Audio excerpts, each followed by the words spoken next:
დღეს მოგიყვებით თუ რა პროცესების გავლა არის საჭირო ამერიკიდან ავტომობილის ჩამოსაყვანად. თავდაპირველად მომხმარებლისგან მიღებთ ინფორმაციას, თუ რა ავტომობილი სურს, რა აქვს ამ ავტომობილისთვის გათვლილი ბიუჯეტი, მოდელი, წლოვანება, კომპლექტაცია და ასე შემდეგ. რასაც მომხმარებელთან განვიხილავთ და ვფილტრავთ მაქსიმალურად, რათა ყველა მოთხოვნილ კრიტერიუმებს აკმაყოფილებდეს. შერჩეული ავტომობილის ისტორიას ვიგებთ Carfax-ის საშუალებით, რითაც ვწმუნდებით, რამდენად კარგი ისტორია ჰქონდა ამ ავტომობილს. შემდეგი ეტაპი არის აუქციონი. აუქციონის თამაში საკმაოდ აზარტული პროცესია, ვისაც კი თამაშიათ დამერწმუნებით თამაში.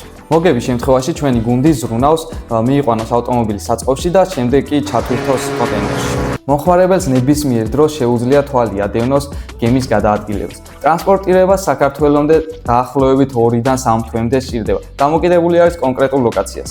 გაწვით დროულ ინფორმაციას, როგორც გემის პორტში შემოსვლაზე, ასევე კონტეინერის გახსნას. გამბაჟებისთვის ყველა საჭირო საბუთებსაც თავად კომპანია აწესრიგებს.